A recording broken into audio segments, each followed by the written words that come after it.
វាសនាកុសលនៃខ្ញុំនៅធម្មមេត្រីសេរីសួស្ដីដែលព្រៃយ៉ាមើលផ្ដល់ល្អក្នុងគ្រាវេទនាយើងខ្ញុំទន់ខ្សោយអស់ពីចិនមិនបណ្ដោអើយអង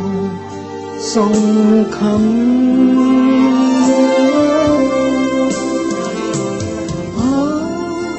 ប្រជាជនចិនឡៃអើ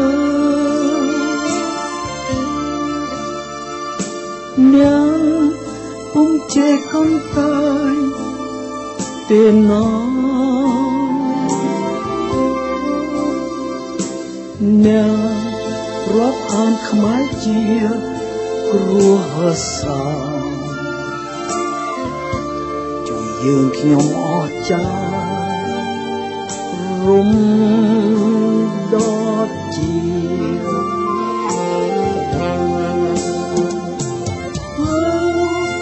មហារដ្ឋចិនជោគជ័យខ្ញុំ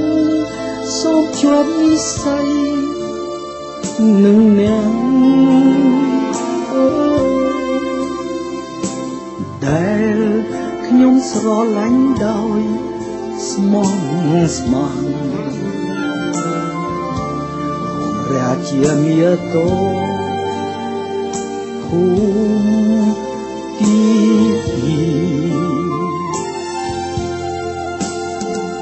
រស្មីចិនប្រជាមានិតបដិវត្តសពថ្ងៃលឺត្រចាលើនៅប្រថាពី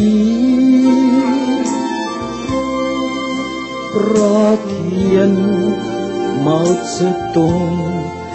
ត្រៃផ្លូវអាស៊ីឲ្យបានសេរីពេញទីសុខសា